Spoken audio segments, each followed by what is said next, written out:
right on in. Welcome to Homekeepers. I'm so glad to be here today and glad you're there. You have time to just grab a hot cup of tea or whatever, and we'll just have some girl talk because I have a very special guest on today, and we're talking about one of the most important subjects that can ever come up. And I'll tell you more about that in just a minute, but I want to just let you know that if you've never tuned in before, I hope you will again. This program is about the home, and we try to address every possible situation that can affect your home. And there's very few that do not affect the home. And that's why today I'm talking with Karen Budzinski about her book, How to Build an Enduring Marriage. This is one interesting lady. And this is a book that I just highly recommend. If we could get the marriages right in this country, think how different it would be. I just sit and think about that. People that they make a covenant, sometimes right in front of the altar and unto God, and then they don't try that hard. And so you've got Christians with multiple marriages, and it's just not working. And Karen began to research scripture just to make her own marriage better, and it grew into classes, and she's a mentor for marriages now, into this wonderful book, How to Build an Enduring Marriage. And I'm anxious for you to meet her. Besides that, she has 5 children, and she homeschooled them for like 6 years each. So very accomplished, wouldn't you say? So I want you to meet her. I'm anxious to introduce her to you. But before that, I got to join Stephanie in the kitchen because we have this raging battle of cabbage rolls. And just a few days ago, we fixed a recipe, and she said this is not as good as my Polish grandmother's recipe for cabbage rolls. So today, we're going to see what that one's like. I have a feeling she's right. It looks really good. Before I join her, though, I want to again offer you a book that could help your marriage called Personalities in Love. I found a few more of these. That's why I'm just offering it again today. Would take a long time to go into all of it, but all of us were born, each and every person born with a major personality temperament. And you're born with that just like you're born with your nose. And these are all outlined in this book, and it helps you understand other people when you can recognize their basic temperament. Doesn't that make sense? And so you can recognize it. It can really change your life and change the way you relate to people. So I'll send you this. If you would like to order it, you can use the 800 number, 1-800-229-0059, or just write to me at Homekeepers, Box 6922, Clearwater, Florida, 33758. And this book is available for only $15. It could be a life changer. So hope you'll take advantage of that. I'm over here with Stephanie now. Have you ever studied the temperaments? You mean like, yeah, there's like 4? Yeah, I've not studied them, no. Well, I'll loan you a book, okay? Okay. It really is interesting and eye-opening. But we're not here to talk about that. We're here to talk about cabbage rolls. I don't know if it's a raging. Oh, yes, it's a raging. It was like that recipe we did insulted her grandmother. A little bit. No. Okay, so. It's similar, but I can but different. Tell already it's better. Yes. Because of what's in it. So much better. Okay, so I take a cabbage roll, I cut out the center, and I just drop it in a pot of boiling water, and the leaves will just fall off. Yeah, you don't drop this part in. No, the whole head. If you try to peel it off, they rip. They're going to rip. Yeah, so I boil it, I peel them off. I put a few of the outside leaves in the bottom of the pan. I have a pound of ground beef here. I'm going to put in about a cup of rice. Now at home, when I make this, I do 5 pounds of ground beef. I do 2 heads of cabbage, and and it's a big soup pan that I do. And then I have leftovers, and I freeze them. So I'm going to do a half a can of tomato sauce. I'm going to do some salt and pepper. and I'm going to mix it up. Can I show you a picture while I'm mixing? Last time we were together, we were talking about your gorgeous daughter. Yes, she is graduating. Yep, and this is what she had her senior pictures taken. Boy, that doesn't look like my graduation picture. This is just a sneak peek. I haven't seen them all yet, and I'm afraid to because I know we're never going to be able to pick. She looks like a model. And that's really at the beach. Somebody said, "Oh, is that?" Really? Yeah. Somebody said, "Oh, is that a backdrop?" And I'm like, "Nope, that was really at the." She was in the water at the beach. So. And what is more exciting than, really, in your life than your graduation? There's so many emotions going on, and hopefully a sense of accomplishment. Yeah, she's got. I remember I cried when mine was over because we moved to another. Well, we moved to another state the next day. Oh, me too. Really? Yes, I graduated on Wednesday in Indiana, and on Thursday we were headed to Florida. And wasn't it kind of sad? Oh, yeah, it was kind of sad. I moved from Colorado to Missouri, so. Oh, that would have made me cry. So we did. We thought we would die from the heat, just die. Okay, so I put some salt and pepper in here. So all this is ground beef, uncooked rice. No need to cook it. But it's the regular rice. It's regular rice, salt and pepper and some tomato sauce. And then I have the leaves. Now, last week out of this much hamburger, we got 8. I get 4. Oh, yeah, because she always does the big proportions. This is a halupki. It's halupki. That's what they're called. Really? Halupkis, yes. And they're supposed to what kind of a word is that? It sounds not a Polish German, word, is it? but. And all you do is put it in there. Wrap it up. Roll it up. And you don't need to put a toothpick. Just put the rolled side down. And I'm just going to do 4 of these real quick. And this is so super simple. You know, stuffed cabbage sounds like such a pain in Oh, yeah, I always thought that till we did these. It's supposed to be a grand reveal. Oh, well, I just did. Look at the, okay, that is the size you would probably get in a restaurant. Oh, gosh, yes, look at that. Can we get a picture of those? Just beautiful. There it is. Oh, those are beautiful. The thing of beauty is a joy forever. I'm going to put the 4 of these in here. I'm going to pour over a can of diced tomatoes and the rest of the 2 small cans of tomato sauce. I'm going to chop up some of this leftover cabbage and put it over the top because it almost makes like a soupy, a soup. So do you want to try them? Yes, ma'am. Okay, let me get you one. Okay, you put them on top of the stove for how long? I did these low and slow for, it was an hour and a half at least. Yeah, but you just want them to simmer, don't you? You don't just simmer, yeah, because you're cooking the hamburger and you're cooking the rice. Oh, look, that's a thing of beauty right there, I'm telling you. Is your grandmother still here with us? No. Oh. Did you know her well? I knew her pretty well, sure. One grandmother I didn't know. She taught me how to make pierogies, too. What's that? Pierogies, like it's the dough with the mashed potatoes and cheese inside. Can we do some? Nah, no. Too hard to do on here? Yeah. Is that? Grandmas are better. Oh, so delicious. Oh, it's absolutely delicious. Make a lot of them. I'm telling you, freeze them because they reheat just as good. And what a way to stretch your budget, friends. Gosh, yes. That's what we really try to help you with that. So, we really do. Look at that. Tomatoes, just cover it and let it simmer. The other one had that was so boring. The soup, yeah. That was so not very good. So, if you would like this recipe. You want this one, promise. Yeah, in honor of her grandmother. Of course you do. Yeah. Just email me or write to me, no cost at all, but this is called Stephanie's Cabbage Rolls, and that's a big difference. Now stay with me and meet my new friend Karen.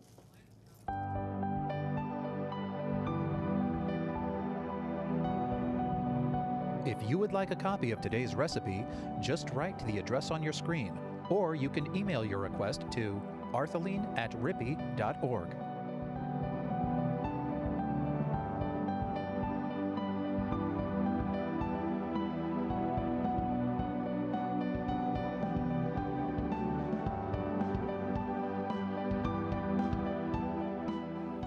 All right, I'm glad to have Karen Budzinski, and what a wonderful ministry. You're perfect for this program, girl. Thank you. And also, the fact that you have 5 children all serving the Lord. Are they all married yet? They're all married. And in April, they'll all have at least one child. And you have one daughter, a dentist, correct? Right. And she leads medical teams into mission Yeah, with fields. her husband's full-time ministry. He's at missions.me, and my son's got a full-time ministry. It's Compassionate Touch International. Praise the so, Lord. And all the other kids help all three of them actually with different ministries and things like that. Tell me a little about your meeting your husband, your courting. Were you quite young, and what were you both doing? I was about 24, 25, and we were both training for the marathon, and we just happened to meet then. Which marathon? The Detroit Free Press International Marathon. Is that 26 miles? Yeah. Oh. So we started running together, and we dated for about a year, and then we got married, and as soon as we got married, a month into the marriage, I just thought, I don't want this awesomeness to end. So I gathered 50 women into my mom's home, because we had lived in a small trailer, 12 by 60. So I gathered 50 women, and I started to lead a group on building better relationships. Oh my word, what a beautiful, beautiful story. And I wonder how many brides have really, you know, just realized this is great and I don't want it to end. Right, because the odds are against you, so you know. They are. And when you get married, there's no instruction book and there's no rule book. And so you start to realize that you need to find out the dynamics. A lot of people get married, they don't have training in the most important relationship in their life besides the one with their Lord. So they don't know how to communicate the tough stuff, and they don't know how to, you know, be quiet when they're supposed to be quiet. They don't know some of the dynamics of a real successful relationship. So this book was not born out of a marriage problem. No. That's unusual too. So Right. many of them are that the marriage was gone basically, and then they got on track. That's a very, very refreshing story. So one more question before I get into the book. Homeschooled, how many at a time? All of them. So I started homeschooling them. I think my son, the oldest, they were all born within 5.5 years. So I had 5 kids within 5.5 years. So I started homeschooling him. My son, I believe, was in 2nd grade, and then there was the baby. And then I homeschooled them for 6 years. And they were all playing musical instruments and all very active children. That's the beauty of homeschooling, because the truth is, in other schools, there's a lot of wasted time. Right. They learned how to work together. They learned so many things at home. What It was awesome. prompted you to do that? Well, my son was having a little difficulty concentrating in school, and actually his teacher said, you know, he needs some one-on-one help with focusing at the task on hand. She said, I would encourage you to keep him at home and work with him a little bit. God bless that teacher. Yeah. She really had insight. Yeah. Because it's a huge, I've had a lot of homeschool parents on here, and it's a real commitment. You know, personality differences, too, shouldn't be looked at as a deterrent. And a lot of times in school, they're sometimes given a stigma just because their children are more difficult to work with. But oftentimes, as in the case with my son, those kids are the most brightest. And they just have to be, you know, funneled that all that distraction and that big, I always called it the big rays of light, have to be gone into a laser beam. I think one of the worst things to ever come out, you know, how careful we are to be politically correct. I don't know where politically correct people were when they came out with learning disability. I think that's a horrible label to put on a person. Yeah. But all these things are something for the viewers to think about. I do want to get to your book. You obviously went to the Bible to find out how to have a good marriage relationship. Did you discover things in there that you didn't already know? Well, as I was studying the Bible, I realized that the Bible does say it has everything that pertains to this life in it, and godliness. And so every tool for living is in the Word of God. But a lot of times you don't know how to get it from the Word into practical application. I remember once I had gone to a Bible study and they were talking about peace. And they were giving all these Bible verses, and I was kind of leaning in. I was like, yeah, I want it. But then after the talk was over, I had no idea how to get the piece that they were describing. So I'm a real practical person. So when I read the Word of God and I try to teach people how to have a better relationship, I like to take it in steps and in principles that are really easy to apply.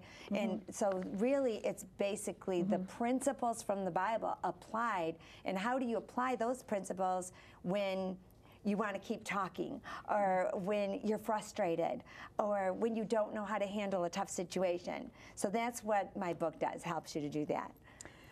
I know you've done a lot of teaching since then, but when you started out, you had a group of women, and were you kind of all on the same page looking? Because you hadn't developed at that point into a I remember it was kind of scary because I was teaching all these women, and most of them had been married way longer than me.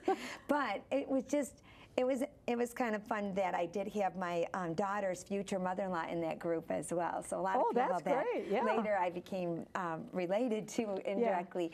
But there were a bunch of different people, but it was just taking the practical application and then applying it together. So it was kind of like a workshop that we were all in it together, but I was leading it with the materials from the Bible.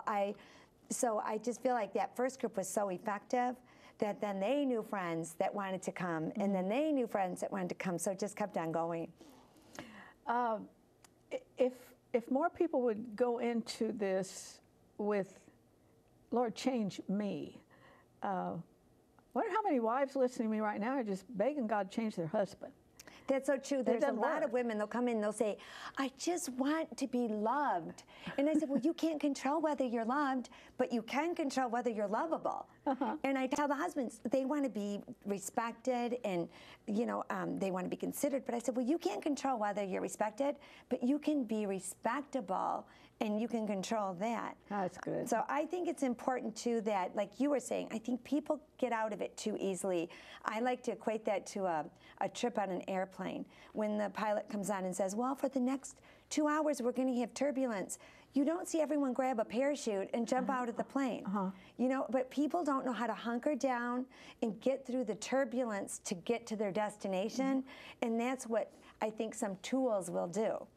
I heard Beth Moore say one time, and she was on James Robinson's program with her husband, and they were talking about some of those hurdles in marriage, but she recognized, okay, if you give up on this one and you try another one, you're probably going to have that same hurdle with that one. So you might as well work through it with the first one and not complicate things and have so much baggage. I think a lot of people today have so much baggage that they bring into a relationship that is pretty hard to get it on solid ground. If you're not able to handle the first demands in a relationship, and you can't handle the responsibility there because the grass looks greener on the other side, and you think, oh, I'm going to go over there and get my needs met. Then you go over there and you're still bringing all the, like you said, the baggage and the responsibilities of the first relationship usually don't go away. And if you couldn't handle the first relationship, adding those responsibilities to another baggage of responsibilities, you're certainly going to have more difficult time handling that relationship. So I say if you would take all that energy and turn it into meeting your needs within your marriage and taking the history you have with someone and utilizing what you have together to meet those needs inside of your marriage, and bring some of those things, like every couple wants to be appreciated and have fun, but a lot of times people forget to bring that inside of their marriage, and so people are shopping for what they don't have at home, when in effect we should bring those things in our marriage. Outside. You are a coach, and for wives only, you want them to be joyful wife, encouraging wife, connected wife, wise wife, contented wife, loving wife, feminine wife, and a healthy wife. That's a tall order, but it is possible, I guess. It is, because even when I was raising my children, I believe in raising your family based on principle and character. And that's the same way I believe a successful marriage is going to succeed, is if it's based on character and principle. And really, those are different aspects of our lives that we all want to work on. You know, we want to be joyful. Everybody wants to be happy. And we want to be grateful. Those are things that don't just come naturally, though. We have to purposefully integrate some things into our everyday living that will make us more content and grateful and joyful and encouraging. It doesn't just happen by accident. Yeah, and sometimes you look back and you think, I jumped too quickly or something. Now, do you have situations where the men are there? You started out with the women, right? So you have actual marriage retreats now? Well, yeah, actually, over the years, my husband and I did teach large groups of couples as well. And so these are some of the materials that we used for couples. So I do have a lot of couples working through the materials together. And even one of my friends just got the book for her husband, because men want to build stronger relationships too. Mm-hmm. So yes, the things that make for a strong character in any relationship are going to apply a lot of times to men too. Even though we might both have a few different areas that we'll work on separately, there's a lot of things that we have to work on together that are in the book too. I want to know more about that, but we need to get your website up, and pastors, Sunday school teachers, anybody in the ministry, this book should be in your library. It really should.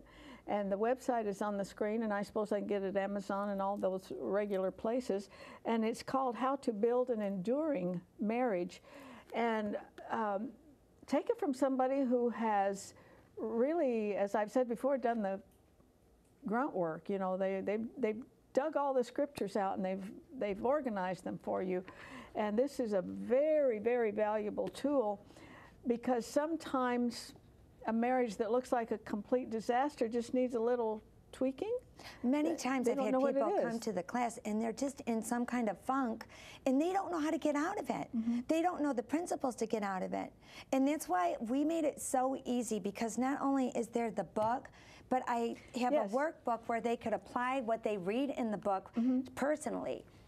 And then I have a teacher's manual so that teachers can get a group together, whether it's a new bride in her home that wants to do what I did to lift up that standard that will ultimately lift her marriage. How long were you married when you did that? 1 month. Oh my goodness. I think the Lord just dropped something in your heart for sure. So we have the workbook and we have a teacher's manual. Come on. And such a very important subject. Now, you keep talking about the principles. Can you give us maybe 2 or 3 in order of importance? Well, I think the first one is, like you were saying, who am I? A lot of times we always want to blame and we don't want to take responsibility for what our part is. And so the first chapter is actually dedicated to seeing if you're really living the life that you think that you are. A lot of times we think we're coming off one way, and if you ask our husband, they think we're a different way. So I like to address the person that we are first, because that's the one that can really bring a conduit for change. Search me, oh God. Right. And a lot of times a woman has such dynamic influence in her home. She can be like a thermostat and set the temperature. If you want to test this, I always challenge women, run up to the door when your husband comes home and just be complaining and miserable and have a bad attitude, or even when your kids come home. And you'll see a lot of times everybody's attitude will follow yours. But if you're buoyant and you bring vitality and a little pep in your step, and you bring encouragement, a lot of times everybody follows right after too. So I think a woman has a lot of influence. Yep. I used to tell the ladies when I speak, you can send them out, school, work, whatever, in victory, or you can send them out like this, because woman basically is the heart of the home. So do some of these couples, I would envision that the wife brings the husband kicking and screaming to your retreat?